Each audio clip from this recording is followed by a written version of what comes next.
Welcome to Dissecting the 80s. I am Trip Lano, one half of the Mega Podcasting Powers. And with me, as always, is my tag team partner, a man who knows that all football games end with a choreographed song and dance routine.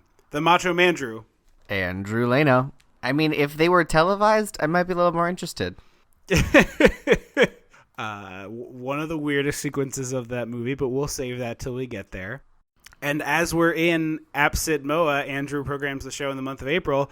I'm going to let you do this intro. What is going on here? We watched The Best Little Whorehouse in Texas, which is a show it's a movie that's been on my list for a long time, and anytime I can check a movie off my list and take copious notes on it, I'm there.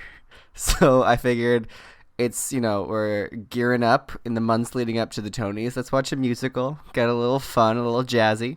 Also, America's Sweetheart, Dolly Parton.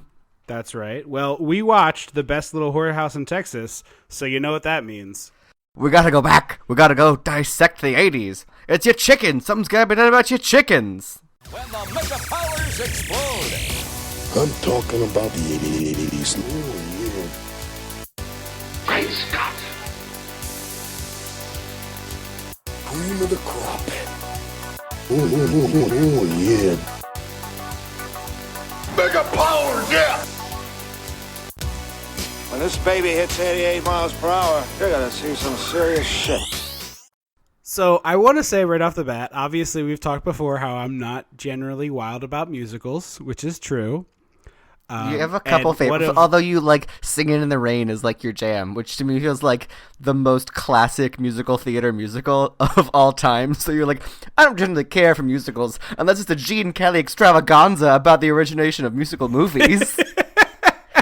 And you're like, okay. What I was building toward there was to say, but I found that I appreciate a musical film more than a musical on the stage, which is a weird, unusual thing. Why do you think that is?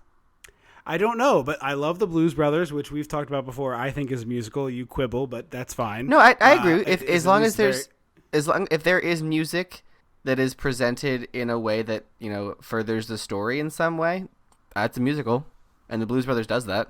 Yeah. So I feel like for whatever reason, musical films hit me a little better than musicals on stage, and I think it's because, really and I know this is what I'm about to say is going to sound even crazier, but like there's an insanity tucked into a reality that I can get behind, and this movie is like so quintessentially perfect for that because the base reality of this movie is absolute nonsense. I mean, it's crazy. And then you find out that it's almost entirely true. So it's this really delicious soup of nonsense. And I mean that very complimentarily. But the other thing I wanted to say was we often say on this show, who is this movie for? And this is like a perfect example of who is this movie for, because it's a boob comedy, but it's like a lot of female nudity. So it's a boob comedy with singing and country western theme and also sports and also Burt Reynolds, who's like the manliest man's man actor of the 80s. I feel like it was a competition between him and Magnum P.I. / Blue Blood's dad. Yeah. Grandfather. What's his name? Yeah. What's his Tom name? Selleck. Tom Selleck. Thank you. I feel like they were competing to be like the mustachiest mustache of the 80s. Yeah, absolutely. But honestly, this movie has a surprising lack of nipples. Like, you would have expected the movie about the Texas whorehouse to have way more nipples than it actually does.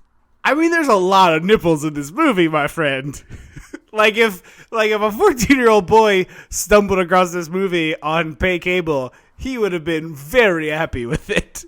There's a lot of naked women. That scene where we'll get to this, but the scene where they like bust in with the cameras, there's like 10 topless women in a row in like a minute. Yeah, but most of them are like covered or like turned in a way that you just see like side boob. I didn't see it. Like, I feel like there weren't as many like. Did you watch a different cut? Because I was like Slumber Party astounded at how much nudity there was. I mean, to be fair, my rip was a little grainy, so it might have just been. I might not noticed it because of how grainy everything was, but I felt like okay. in a in that sense, I would have been like, oh, there's just all nipples, just like all across the movie. It's just nipples in every scene. There was okay. I clearly it's an error with your film, the version you watched, because it was like, I'm not kidding. There's like 15 nipples in this, like 15 distinct nipples. I'm gonna have to rewatch again because I must have missed that. Because mostly it was just women in like sexy lingerie. Fan kicking. Yes, but then there's several scenes where the women get like burst in upon and they like are standing there topless. There's one sequence where one guy is in bed with 2 different topless women. I remember that's... I mean, that's 4 right there. Well, 6 if you count him. We won't dive into the minutiae of this scene yet. But let's start at the beginning. So go ahead and take it away. So the costumes in this movie are everything. Like, tip to tails, every costume piece tells a story and, like, is amazing. And Dolly Parton wears the best ones. I'm going to say that. She does. And frequently, her poor costumes are just clinging for dear life. They are. I mean, they are really, it's like the buttons on her blouses and dresses and lingerie are just like, listen, men, we got a tough day ahead of us. We're going to hold the line, and we're going to let these troops come over on top of us and get in there and do the job because we have to hold everything together. It's all down to us. That is what I picture the sentient version of her outfit doing because, as everybody knows, Dolly is very enhanced in the chest, and these outfits are just like thread clinging, holding for dear life. Yeah, and it's funny because I felt like in the beginning dance sequences, I was like, she's out boobing all of these girls like 10-1. At least the dancers in the beginning. So I was like, that's an interesting thing I never noticed about like I would never have expected. But the conceit of the movie is that there is a whorehouse that's been running since like 1910, and everyone knows about it and is super cool with it. So I liked how sex positive like the general populace of this movie was, to be like, oh, that's the whorehouse, like that's just the town whorehouse, and who really gives a shit if people go there because no one's getting hurt. And it's even crazier that this is a true story. This is a real place that existed in Texas, and people in Texas were just like, yeah, whatever. Yeah, that's really cool. And I got to a point where like the Depression hit, so people started paying in chickens for sex. So they got so many chickens, it became known as the Chicken Ranch, which coincidentally is how a lot of adult actors talk about the show in front of their children. My friend Lauren, who was a mom with kids, we were talking once about, because we're like, oh, do your kids see a lot of your shows? And she was like, I haven't been in a whole lot that they can see. She was in Into the Woods, so she was like, they're going to come to the little kid Just Act 1 version. Because she was like, yeah, I've done this show, and I've done, the Chicken Ranch show. And we were all like, oh, you did Whorehouse. And she was like, yeah, we just didn't call it that to my girls who are like, I don't know, 6 and 8. And she was like, we just called it the Chicken Ranch show. Well, the movie starts with Gomer Pyle, Jim Nabors, who is most famous for playing Gomer Pyle.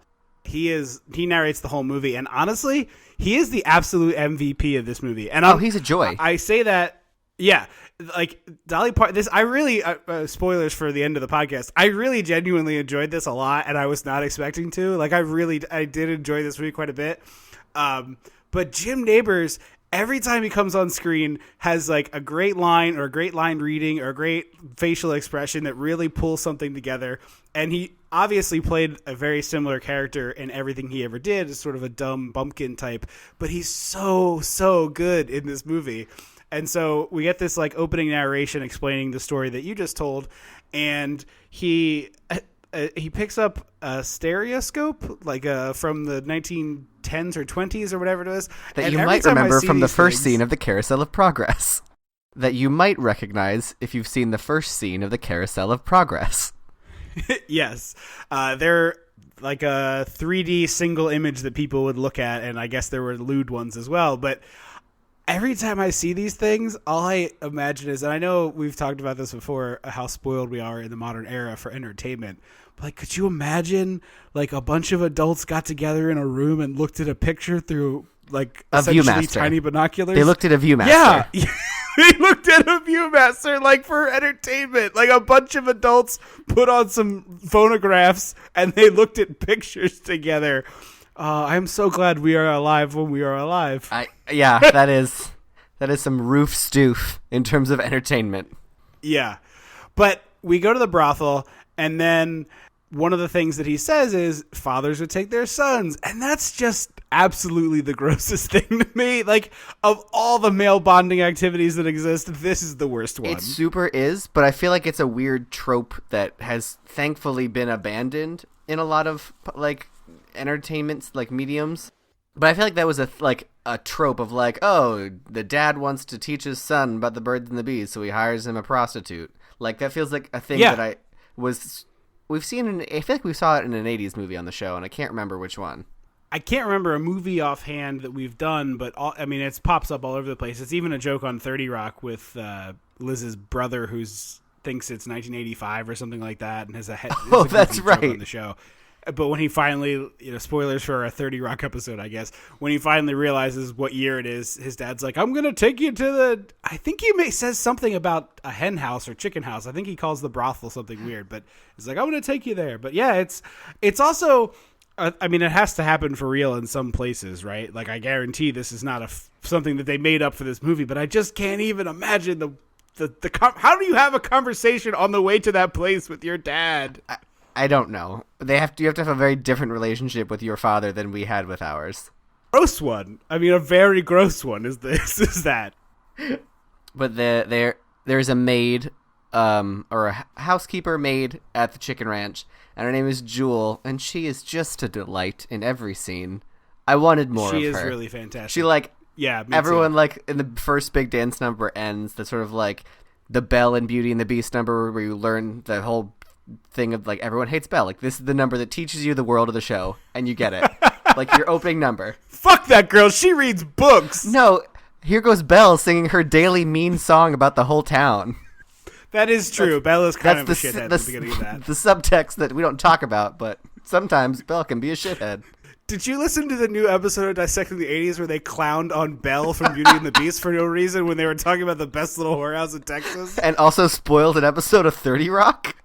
Yeah, it's a very weird intro. All the dudes leave, and Jewel stands on the front porch and goes, y'all come back now, you hear? And they all run right back inside. Yeah. Yeah, she's great. So we introduced to Sheriff Ed Earl. Whittling a chain. Burt Reynolds' character. Yes. No, I thought Jim Nabors No, was that's whittling the end. Chain.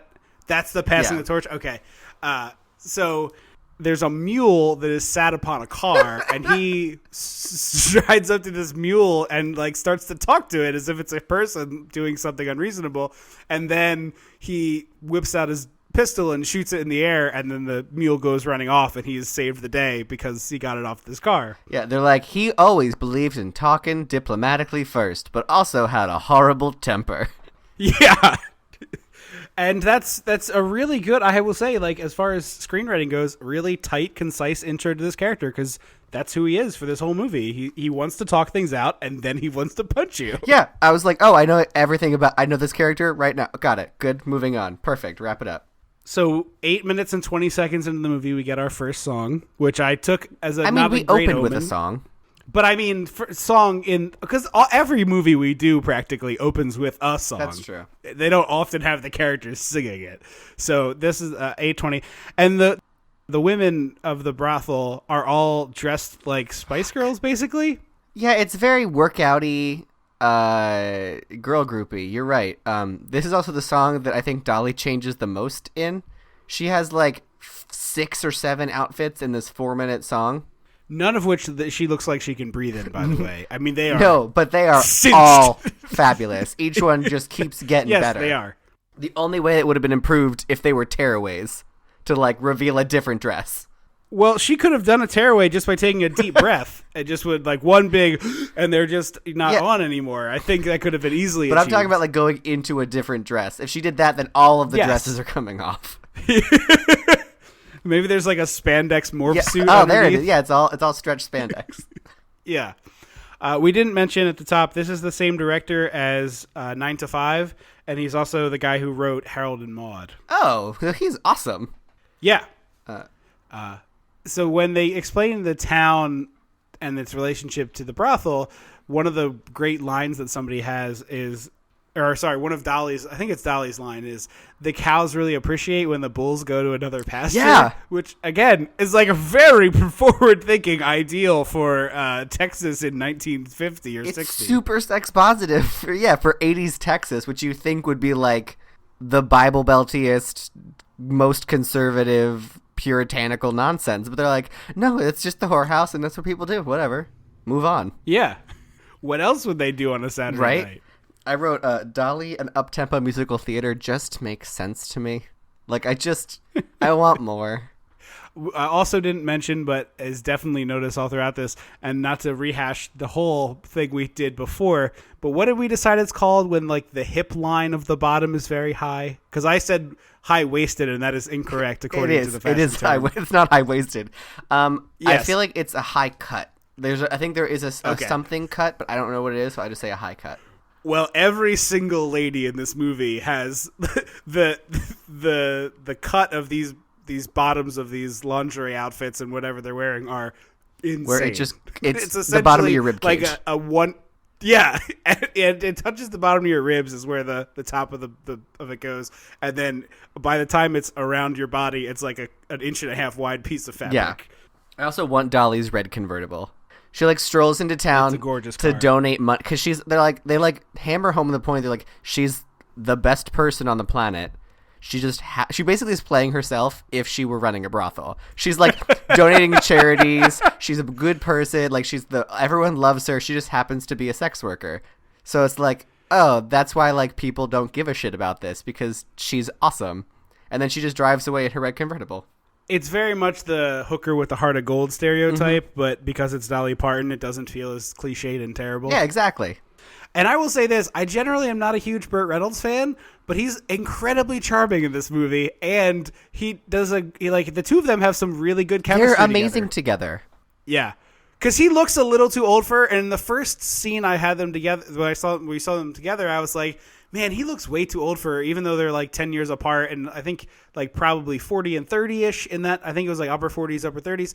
And then like 20 minutes later, I was like, no, these two are great together. Like, it's fine. It's not even like, I mean, it's definitely a weird Hollywood thing, but it's also like, no, the chemistry is excellent. Yeah, they just have an adorable little relationship. And I think it's because they have such this like sweet innocence about them that like sort of doesn't quite fit with the rest of this like super sexual, sex positive world, and then they're just like this very sweet little couple that is afraid to say they love each other but clearly does.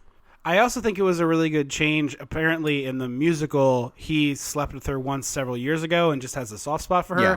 whereas in this they have a relationship, and I think that makes a huge difference in, I don't know how the play ends versus this, or the musical rather, but this to me makes so much more sense that they have like a continued ongoing relationship and they care for each other than just like, oh, it's just this woman I slept with once and she's nice, so she should be fine. Yeah, I agree. I think that was a smart change.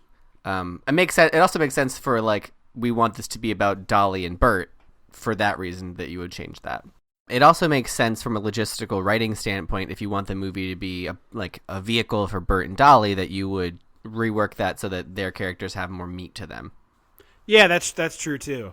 Also, this is the highest grossing musical film of the 1980s. I thought it said it was fourth. It did, but I guess it must have been re-released because I looked it up on Box Office Mojo and it was actually the highest of the 1980s. Well then. So the scene that you really kind of get a feel for their chemistry together, Dolly has bought some new lingerie and she's showing it off for him. Shamelessly name dropping Fredericks of Hollywood, by the way. And she hates his straight boy underwear. Yeah, it's just, tight boxer shorts. And she's like, no, I've got you these jockeys. They have like some sort of snap fastener or whatever. And she's like, hey, put these on. And he's like, no. And she's like, all right, fine, I'll leave. Which I was like, yes, yeah, okay. Like go Dolly. Fully in control of her sexuality. She's just like, look, it's my weapon. So use it or lose it, buddy. Well, and also she's like, hey, look, I got this outfit for you. Put that thing on for me. Don't be a jerk. Just let's go.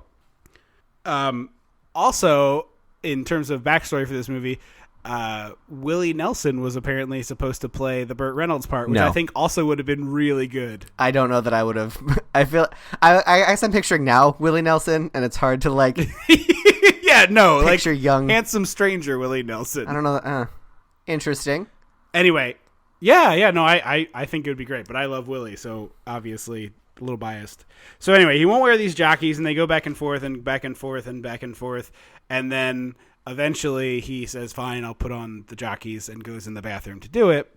And then we find out the mayor is looking for Bert. Yes. They also sing a really sweet song about how much they like sneaking around together because they're not really like, official. And she's under the impression that he's dating other women. And like she's like, yeah, I don't want anything, but like I love you, but whatever. But he is kind of dating that other woman. It's weird. Like he's hanging out with that kid and watching football, and he's having like Thanksgiving dinner with him later. I would have liked more clarity there. Yeah, because you'd think that means like if someone's coming over for Thanksgiving dinner, it's like either it's a pity invite or there's a established relationship. Agreed. And Dolly Parton, her laugh, she has like the laugh of an angel, and I love it so much. Like, as someone who just laughs so obnoxiously and just screams half the time, her sweet little angel squeak laugh is just heartwarming. And I also love the conclusion of this scene where Jim Nabors is explaining that the mayor wants him because these reporters are coming after the chicken ranch. Dolly, like, sneaks out of the house, and while Burt Reynolds is like dealing with this, she gives the underwear to Jim Nabors and is like, oh, this is the Japanese slingshot, because Burt called it that earlier. And Jim Nabors is just like, oh, it's a Japanese slingshot. Hey, our Uber driver. But our Uber driver already sounds like Jim. Like it's in the vicinity of the Jim Nabors. I agree. I was just call back. It's not that is not the Uber driver. Just for the record, unless otherwise noted in this episode, any Uber driver voice is Jim Nabors' impressions and not the Uber driver. Yeah, she's such a badass queen of just like he was like, don't move, I'm gonna go deal with this, and she's like, yeah, that's cute. Deuces, not gonna leave a note. I got places to be. I got stuff to do. I am a businesswoman. So Dom DeLuise plays this reporter Melvin Thorpe, who is it's just so good. Perfect. And I forget what we watched with Dom DeLuise recently. Haunted but you Honeymoon. hated him. No, it's not that I have a problem with Dom DeLuise. I had a problem with him being in that movie in drag was a stupid, weird choice that made zero sense. His casting in this is perfection. He has this horrible bowl cut Prince hairpiece Valiant on. It's like very clearly wig. Yeah, Prince Valiant, yes.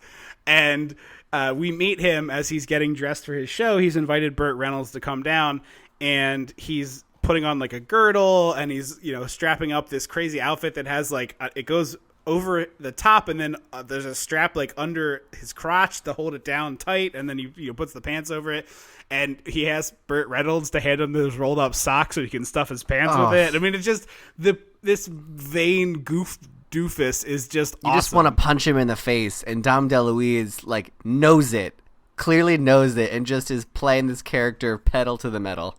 And he's basically doing an investigative reporter show, Gotcha. which, like, in my mind, Joan Gotcha from Parks and Rec. But I'm thinking, like, oh, yeah, investigative reporter show. It's going to be, like, him sitting at a desk. Why is he wearing this outfit? And he's got, like, chorus dancers and a sparkly backdrop, and he's doing the can, and he's throwing his hat. And it's like, oh, yeah, you're watching a musical. Yeah. I was expecting it to be like at a desk, but he was dressed flashy because it was Texas, and that was his shtick of like, "Hey, this is the news corner." But no, it was so much like you described. It was like a Vegas show. Full spangled glory. Because he tells Burt Reynolds, he's like, "Okay, I won't do a story on the chicken coop or the chicken ranch," and then walks on stage. Burt Reynolds is like watching from the wings behind glass, and the first thing out of his mouth is like, he sings the song "Texas Has a Whorehouse" in it, and Burt Reynolds is like, "What?" I also love the cutaway montage of people watching them it's so perform great. Texas Has a Whorehouse in it. We go to like an old folks home, and all these people are like fighting and then suddenly stopping and turning the TV. There's a robbery where the robbers literally stop the robbery to like look at the TV in the window of a store. There's a nurse who's just like not doing her medical job very well because she's distracted. It's like a lot of really great cutaways one after the other to reinforce how everybody knows this is happening. Yeah, that was such a great moment to really show that oh, no, we can't hide this anymore. Because it used to be sort of the town's little secret that wasn't a secret, but now that it's being brought to national attention, they feel they have to do something about it. Exactly. So it becomes this situation where the town's under pressure because people are now up in arms. Like, you can't have that here, even though it's existed there for forever and no one gave a crap before. Now it's a big deal. So Dolly is convinced that Bert's going to take care of Bert. It is. I was just confused. I was like, wait, is it Bert or Tom? It's Bert. Mr. Burt Reynolds, as they said on the Golden Girls. So Dolly is convinced that Bert's going to protect her because he always does. And they have this really sweet little moment by a lake, by a fire, and it's just them kind of cuddling and talking about their lives and what they believe. And it's this wonderful relationship establishing moment. And it feels like it's culminating to the I love you, but then there's no payoff for that. And you're like, just say it. It's really a Chekhov's I love you, which is the most ethereal Chekhov's I think we've ever had on the show. It is. Because I felt like in the first scene between them, they keep almost kissing and then at the last second turning away to like, oh, I have to brush my teeth or something. And I was like, why is that? Is it like they won't kiss or... And then I was like, oh, the kiss is sort of establishing the love aspect of it, even though they do kiss later and that's not the sweet payoff. But it's like, oh... That's their sort of romantic hiccup, everybody. Exactly. That's also the scene where we learn that they are secretly monogamous. Because she says, I've never been with a man other than you in, X years or whatever. And he's like, I haven't been with another woman other than you in 3 years. And it's like, just say you love her! I pictured you screaming at the TV while that was happening, by the way. And then we also... I'm pretty sure Dolly Parton snuck her life motto into the movie when she says, if you see someone without a smile, lend them yours. And I'm like, yeah, that just feels like what Dolly Parton does on a Tuesday. I don't want to get bogged down into it, but I did want to mention this. Dolly's brother was the architect behind this insane planned Dollywoody type place in Virginia. Uh-huh. And I highly encourage anybody out there who wants to hear a buck wild tale of a town wasting $25 million on thinking they'll become the next Branson, Missouri, by looking up Roanoke Rapids, Virginia, and the saga of the theater in Roanoke. It's spelled Roanoke. I've been told it's pronounced Rennick, but Roanoke Rapids, Virginia, where her brother embezzled like $10 million. I feel like you told me about that. I did, because I was like, you have to hear this story about Randy Parton. Who would hire Randy Parton and be like, yeah, that's the guy. He can lead us to financial prosperity. Like, who is Randy Parton? Dolly's brother. And bass player. Oh, there you go. Anyway, so we have this showdown in town with Melvin Thorpe. I was just thinking this. I don't know if it's because they say everybody's name in this movie a lot, but I remember character names for this movie, which is extremely uncommon. Yeah, I think it's because everyone has a long Southern name, and you're just like, okay. Yeah. So there's a big showdown where Melvin Thorpe's in town and Bruce... Nope. Bruce Campbell. Yeah, Bruce Campbell shows up. He starts punching people. No, Burt Reynolds is like... hey, get the hell out of here. And he calls him a little fat buddy at one point, which is just a very... Burt has some weird lines, some weird insults. He does, yes. But they get into like a fist fight, basically, and he knocks him into a fountain and he's clutching at his wig, afraid it's going to fall off. And it's really kind of fantastic. There's also this great moment where Melvin is trying to rally the townsfolk to tell him how much they hate the chicken ranch. And they're all like, no, like... it's cool. He's like, don't you hate this house of sin? And they're all like, not really.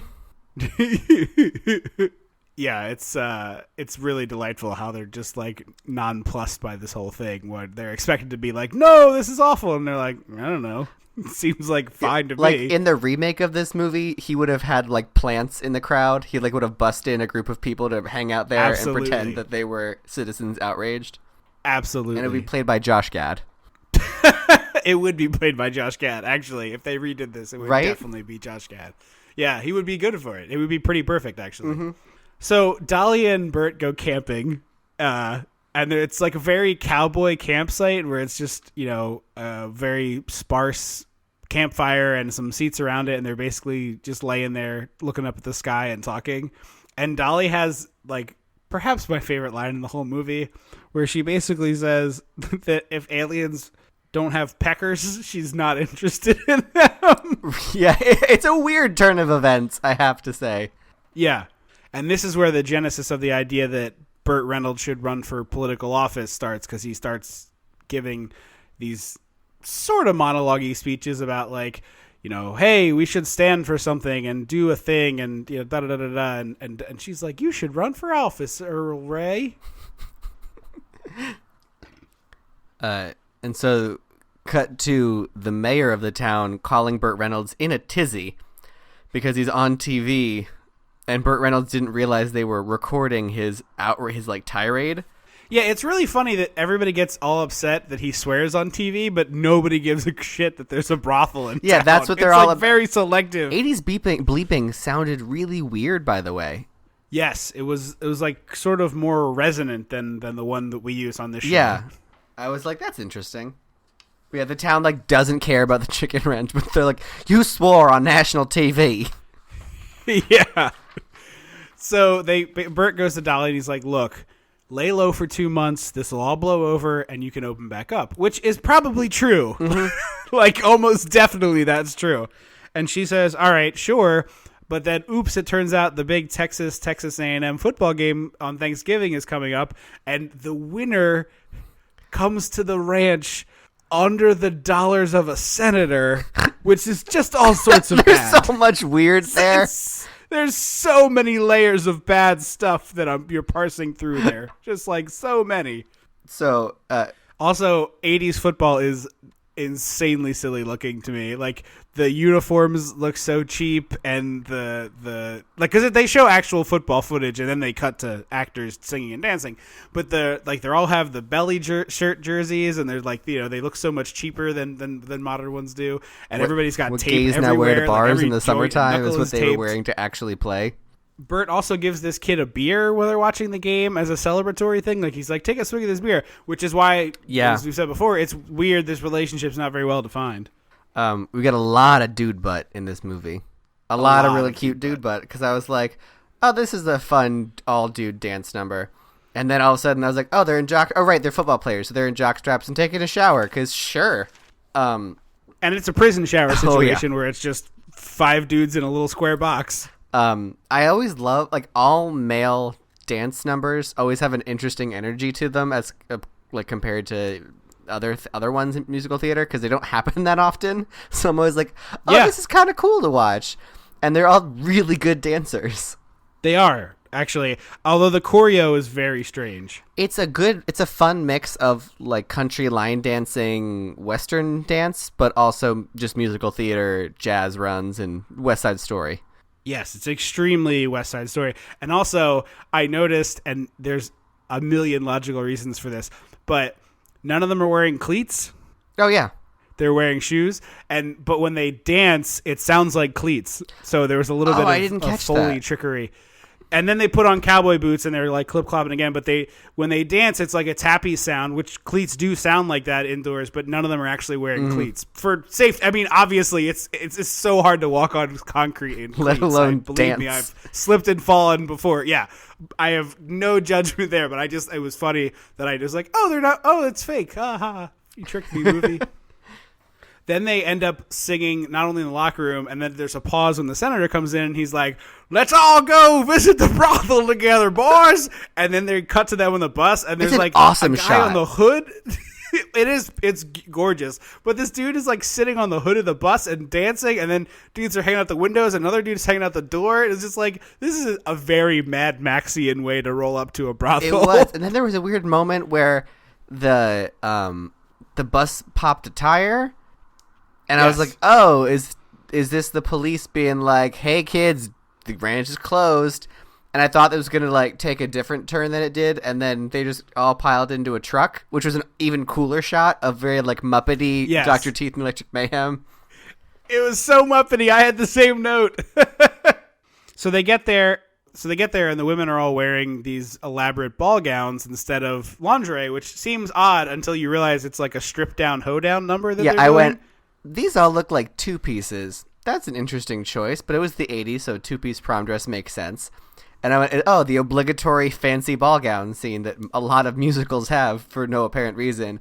And then they all start tearing off their skirts to reveal that it's like the bodice is actually just a corset for their sexy lingerie. And I was like, oh, it is a two-piece. My costumer, I did catch that.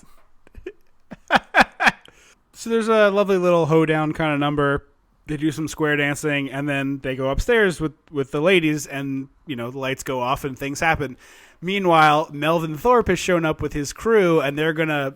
First of all, they legitimately break into this break place, and enter, which drove me bananas. And take non-consensual naked photographs of people. Like, there's a lot of illegal activity that he has done. Yes, and no one bats an eye at that, but they're all just like, oh, yeah, sure, that seems like a fine thing to do. And this is the scene we talked about earlier where Andrew remembers no nudity. No, I remember there being nudity. I just don't remember there being nipples specifically. I mean, there were. I remember they were like not a lot of nipples specifically, I should say, because Dom DeLuise, there's a girl who is wearing a blanket, covering herself with a blanket. He literally rips the blanket away from her and says, "Take a picture." Like, this is not okay. That is actually sexual assault. You're gotcha journalism, you mop-headed idiot. And there's also a great scene that I love where Jim Nabors sees the reporters roll, as they're rolling in. Jim Nabors sees the reporters, goes to Burt Reynolds, and he's like, "Hey, Burt, there's all these reporters coming in. They're going to be, going after the women, and like they're going after the ranch." And he's like, "Oh, that's awesome. There's nothing happening at the ranch. I told him to close down." And Jim Nabors laughs at them, and he's like, "Yay, except, it's the Thanksgiving football game." And then Burt Reynolds has this just look of absolute terror wash over his face and goes sprinting off to try to help. Meanwhile, at the ranch, Jewel has one camera guy in a headlock. Oh, it's beautiful. Like a perfect wrestling headlock. And then she grabs another guy by the collar of his shirt and yanks him over the balcony like she's in a battle royal and trying to throw guys over the top rope. I love her. Yoink. She turns into this like Hulk and just like throws dudes down the stairs. Oh, it was beautiful. The dude does a full flip over the railing and lands on a table that just like explodes underneath him. It's a great looking stunt. And so Dolly Parton is trying to call Burt Reynolds. He's on his way to her. She doesn't know that. And then that stupid-haired Dom DeLuise takes her picture and it says something snarky, and she like reaches under her bed and pulls out a 12 gauge and is just like, "I don't fuck around," and chases him down. And I wanted her to like blow out the back window of his van, or like I wanted like a fun like kind of shot, like with the buckshot. Yeah, I wanted that moment. So Burt rolls in, and this is our big, like, everything is lost moment. They have a big fight. Dolly basically berates him, and he ends up calling her a whore, which is like, oh, you goon. Dolly like, how goes, could you do this? "He broke and entered in my home and invaded my privacy. Why aren't you doing anything about that?" And Burt Reynolds like, "We have plot to cover." And I'm like, we need to get very upset with one another for a minute because it makes the movie move forward. Like, but can we revisit her point, her very valid point? Yes. And then she just lays into him like way hard, and he retaliates by calling her a whore, and it's just not okay, Broseph. No. And so now the news is trying to link the Chicken Ranch to organized crime. Yeah, it's a very strange connection he's trying to draw there. But this is my favorite interview with the local because they're trying to like... Which of these? Because they're all gems. Yes, but the best one is this old lady who's like, "My Frank went up there every Saturday night. It was my favorite time of the week." And then she goes, "Back then we didn't do this sort of thing. I understand that they do that now. Women enjoy it now." So good. Deliciously good. Yeah, it's this awesome. Like, again, I keep saying it, but it's super sex positive, which it was not what I was expecting from an 80s Texas musical. I was expecting more of a Footloose. Nor I. Yeah. So we meet the governor, who's played by the actor who plays Pappy O'Daniel in Oh Brother Where Art Thou, where he also plays a governor. Okay. And he's basically like, look, my hands are tied about this. You know, people are upset. We gotta get rid of this thing. Like, people are unhappy. There's nothing I can do. Well, he sings a song called "The Sidestep," and the whole number is just him not answering questions about the chicken ranch Yes. and just being like, Yes. "Well, I think American citizens are really proud, patriotic people." Ah, da da da da da da. And they're all like, "Wait, what?" And he keeps disappearing and reappearing in other places. Which, over like the beginning of this number, I was like, this is clearly a front of the curtain number while we do some stuff behind the scenes. But then the disappearing stuff happened, and I was like, oh, never mind. I like this again. It's also a pretty clever political joke stuck in this movie as well. This movie is really progressive. Yeah. Because the whole thing is about how politicians refuse to answer questions. It's like, oh, man, that's like pretty clever. It's like when we watch 9 to 5. We're like, oh, nothing has changed. This isn't new. Yeah. Yeah. And I thought it was interesting because I thought for plot purposes, Bert's town wife, as Dolly called her, I was half expecting her to be like leading the charge against the chicken ranch. Yeah, that would have been much more logical if she was like inciting this, hey, this is a problem, it's leading to the downfall of our town. Yeah. Like, even if it was for a stupid reason of like, I want Burt Reynolds to myself because my character's driven by a man. I was like half expecting it to go there, but it didn't, which was super cool. Yeah, so Burt ends up going to visit the governor, and he's like pleading the case, and he's like, look, it's not harming anybody. It brings a lot of money into the town. She provides a lot of charity. There's like a million reasons to keep this and only one to take it away. And that's because some people are upset, but I don't like locally people aren't upset. So like, let us live our life and leave us alone and we'll be fine. And then the governor is basically like, no, I did a poll. Agrees. The polls say close it down. So that's it. It's got to go.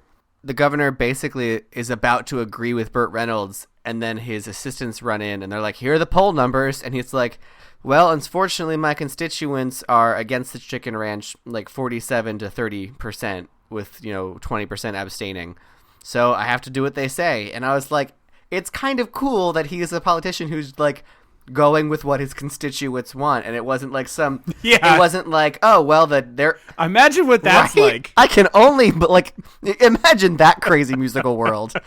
That's the crazier world to me than the one where people sing and dance. Because it wasn't like, oh, the people, like, he's paying my campaign, so I'm gonna do what he says. It was like, my constituents voted, so I'm going to follow what they voted for. And I'm like, I can't fault this governor for listening to his constituency because that's his job. Although with 20% undecided, there's a little bit of leeway, but it was nice. Like, you're right, it's totally nice. Like, yeah. So there's a big hooray for Melvin. People are like celebrating in the lobby of the building, the state house. I literally wrote, God, I want to punch Dom DeLuise in the face. Well, you get your wish vicariously because there's a great juxtaposition or great setup where he goes, oh man, I wish I could see Burt Reynolds' face right now, and Burt Reynolds taps him on the shoulder and yanks his wig off and then punches him. It's a great double smackdown of like, you're gonna get yours, buddy. Yoink. Did you know that's actually what happened? No. The sheriff of the town where the investigative reporter literally had a bad wig, like that's true, and the sheriff ripped his wig off in a fist fight and took it like he had scalped him like a trophy. So and it then was like threw a it high at him. school like girl fight, basically. Just grab her by the hair. Yeah. It happened. I don't think it happened in the courthouse or state house. I think it happened in the town. But yeah, it was literally a fist fight between the sheriff and the reporter, and he ripped his wig off or his toupee. That is beautiful. Yeah, I this is a very entertaining Wikipedia page. Like I was enjoying watching the movie and looking these things up. Like, I can't believe this. Every time there was a song, I was like, checking Wikipedia and half paying attention to the song. It's like, all right, I see where the plot's going. Let me do a little research. So he calls Dolly to apologize and tells her like, hey, it's not in my control, but the place is being closed down. It's it's nothing I can do. This order from the governor. We gotta close the ranch. And they're both referring to each other as like Miss Mona and Sheriff. I wrote all caps. You love each other. Just say it. To be fair, I would be pretty pissed off if I was her, given that he calls her a whore and is really crappy. I agree. But like, they do love each other. They do. So Dolly tells the ladies, like, hey, I'm really sorry. This is what it is. This is where we're at. And one of the women pipes up and is like, well, at least the sheriff went to bat for us. That was nice to hear. And Dolly has not learned of this, and Bert didn't tell her himself because he's a buffoon. And so Dolly has this little change of heart. And then we get a sad packing up the house song where everybody's talking about what they're going to go do now that they have, It's such a little bummer. nowhere to be. Oh, it is. And these poor girls have to find new jobs now and move. It's like a family breaking up. Yeah, they had a good thing going there. Everybody seemed to be happy, and nobody seemed to be being taken advantage of. And then our narrator chimes in to be like, well, now I'm the sheriff, and Burt Reynolds is running for office, and Melvin got run out of town. And I was like, there's 15 minutes left. Wait a minute. We can't be doing the wrap-up, here's where everyone is now, for 15 minutes. I was very confused as well. It's like, there's so much. This movie either has the longest credit sequence in history, or this is a very oddly placed, here's what happened next bit. No, the last 15 minutes after the credits is just Samuel L. Jackson being like, Miss Mona, I'd like to talk to you about the Avengers Initiative. We're putting together a team of highly skilled individuals. And you're going to manage them all. And then Jewel would be their Hulk. To be honest, I'm kind of here for Dolly Parton as the, Alfred the Butler type character for the Avengers at the Avengers hideout. Like, I'm kind of here for No, that. I was picturing her more as Jean in Ghostbusters. Jarvis? Oh, yes. I'm into that. Yeah, I think I'm here for that. Friggin' that Olsen sister who's not one of the twins doing her weird dialect, and Dolly's just like, well, I don't know what you're saying, but there's a fire in downtown. There's a bunch of, I think they're called Chitauri. They've come through a wormhole into New York City. It's the craziest Y'all better get thing. going. And as they all fly away, she just stands on the balcony and goes, y'all come back now, you hear? I think she'd have to do come back safe now. Yeah, y'all come back safe, you hear? And then Jewel is washing Iron Man's suit and really upset about the blood stains on it. Do you know how hard it is to get blood out of metal? She's buff. She's got the sparking sander in her welding mask. Yes. The circular sander just spraying sparks. Marvel, yes, absolutely. Make it happen. Hire us. So now the Dolly has to move, and I never understood why, because I always assumed that was her house. Yeah, that part is weird too. I think it's just a matter of she only has one way to know how to make a living, so she's going to go try to do it somewhere else. That's fair. And then we get I Will Always Love You. Actually, no. Jewel says that they're going north to some city. I don't recall where, but there's a place that they're going, and it's up north. No, I know that she's moving somewhere, but I never quite understood. I didn't get why she was leaving. Okay. Because I would assumed it was her house. Yeah, I thought it was. Yes, I definitely thought it was her house. And we get the original "I Will Always Love You." No shade to Whitney; she does an amazing version of the song, but they're both so heart wrenching. Yeah, and this is right after Bert has been like, "Look, let's get married. I want to marry you," and she's like, "Nah." No, she says, I've already thought about this, and if you want to be a politician, we can't do that. And it's like, Dolly! I wish people could have seen your body language and facial expression at that. It's very exaggerated. She's such a good person. So she's singing the song, and Burt Reynolds is like, actually, fuck this. And he goes into the back of the pickup truck, and he's like, which bags are hers? And Jewel starts pointing them out, and he just starts throwing them into his Literally truck. throwing. It was a bit aggressive. Yeah. But just basically proving the point of I don't give a crap about that. I'm here for this. I'm here for you. Let's go. I don't care what people say. I love you. It doesn't matter. Let's go. Mm-hmm. And so they drive off into the sunset, and there's a sign on the chicken ranch that says closed on account of the TV. And we find out that Ed Earl became a politician, and that Jim Nabors became sheriff of the town, which definitely led to higher crime in that town because he is he's not a good sheriff. But what we didn't learn was what happened to Jewel. And that is the only question that I needed answered. She did get to keep that sweet 45 record Oh player. yeah, she lucked out there. The jukebox. Now it's in the Avengers Tower. Oh man, that is such a stupid idea. But it's I would be so delighted. Someone at least needs to film like the short film version. of that. or just I cut would be together. So here for it. Just cut scenes from this movie Yeah. and drop it into an Avengers trailer. Oh, that would be a hoot. And then we get a recap so of the movie. I was montage. Yeah, we really do. Like, hey, here's what you just saw over Here's the last what you 90 missed minutes on or so. the Best Little Whorehouse in Texas. Previously on the Best Little Whorehouse in Texas, even though you just finished watching it. So I was going to say there's not that many songs in it, but I was counting as we did, and there's at least 7, so that's not too short. I think there's. I want to say there's 11. Here, give me a second. Well, there might be more that get counted. Like sometimes they count two, like the reprise of a song is a different song. You know what I mean? Yeah. But there's at least 7. There are 9. Okay.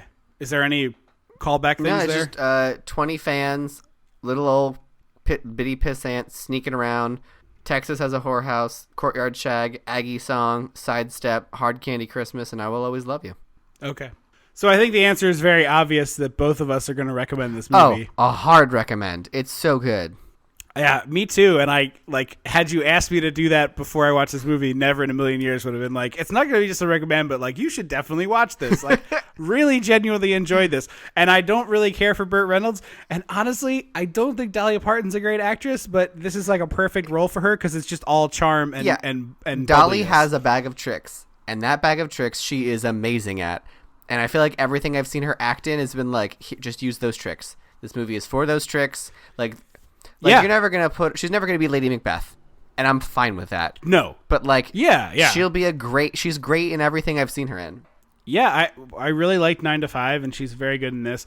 But Steel Magnolias. obviously there's a reason why. Oh yeah, I haven't seen that, but yes, you love that movie. This is an easy recommend for me. This is super easy, and I'm sorry the show is a little on the short side for us. Although right around the hour tends to be the sweet spot. We try to stick to that anyway. But It's hard to keep talking when you love something so much. Yeah, there's genuine and the other thing too is this movie I expected to have to I was girding myself for the regressive sexual stuff that was going to be and it's really not. Like there's a few things maybe nitpicky, but overall it's like empowered women and people in the town wanting them to be empowered and have the choice to do this work if they want to and yeah, like especially I think the glue guy, Jim Neighbors, it just really helps hold this whole thing together. He's just a hoot every time he's on screen. Him and Jewel, I wanted more of. I agree. I think that they would have been. The movie would have been better served with more of those characters. But it's a good movie. Yeah, it's a very good movie. Easy recommend. So yeah, definitely seek this out. It's not too hard to track down. You can rent it on Amazon. I got it from my local library. They have I really am glad they don't track what you keep. Yes. This show brought to you by your local library. Plum, plum, plum, plum. Yeah, that would be the first endorsement we had. This show is officially endorsed by America's Public Libraries. Thank you guys so much for listening to the show. We will tell you what's next in just a moment, but first, quick roundup of plugs. We did get a new review of the show, which I will read for you in just a moment. I'm excited about that. If you want to hear your review read on the air like the one you're about to hear, it's super simple. All you have to do is review the show. It takes you less than a minute, and we read it on the air. And most importantly, it helps this show get out there.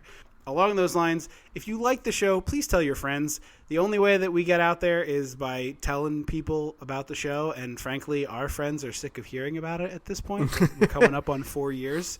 So if you like the show, please tell 2 friends. Additionally, I mentioned this a couple episodes back, but I want to say it again. We are doing a clip show, or I would like to do a clip show for our anniversary. So if there's any segments of the show or old bits or something that you think would be like a best of or a favorite, let me know. I'm trying to cut this together so it could be something you could send to people of like, hey, here's an example of what this show is. But it'd be really helpful if you all out there were listening and were able to tell us what you like. So let me read this review real quick. This is from, I hope I said this right, Kurinko GA, Kurinko-GA. This is from March 21st, so sorry for the little bit of delay there. I'm crushing hard for this consistently entertaining podcast. Funny, but still intelligent. 5 stars. Love this. Thank you so much. That is really very genuinely nice, and we love any review, good or bad, but it's obviously nicer to get the nice ones. What was her username? Kurinko GA, Kurinko-GA. So thank you so much for listening. I hope I said that right. So yeah, please review the show. It doesn't take that long, and we really, really, really appreciate that. You can find us on Facebook, facebook.com/dissectingthe80s. You can give us a call if you'd like, and if you want to leave us a message about the show or whatever, we might play some of these calls on the clip show for the 4th anniversary coming up. We have our 100th episode just around the corner. So if you'd like to leave a message for that episode, it's 856-DISSECT. So 856-DISSECT. So if you leave us a message about the show coming up on the 4th anniversary, we may play that during the anniversary show. We would love to get that if you guys out there want to throw a little hey, what's up our way. You can always email us at dissectingthe80s@gmail.com, and it's at dissectthe80s on Twitter. I have rambled long enough about the wrap-ups. I think it's time to do the thing that people stuck around for, and that is to tell them what is next. We're starting our Dissecting the 80s Takes Manhattan series with Jason Takes Manhattan. Basically rides a boat for most of it. Jason rides a boat. Yeah. But we love the fact that these two completely unrelated movies both are essentially the same title, and we thought it'd be a great way to celebrate Takes Manhattan. So we're making up a new holiday. Thank you all again for listening to the show. We really, really appreciate it. And as we approach 100 episodes, it's kind of awesome to have all these people come in and listen to our show. It really kind of blows our mind that there are people who listen to us. That's really, really special, and we really, really appreciate you out there. So thank you, first and foremost. I have been Trip Lano. I will always be Andrew Lano. Until May 7th. Y'all come back now, you hear?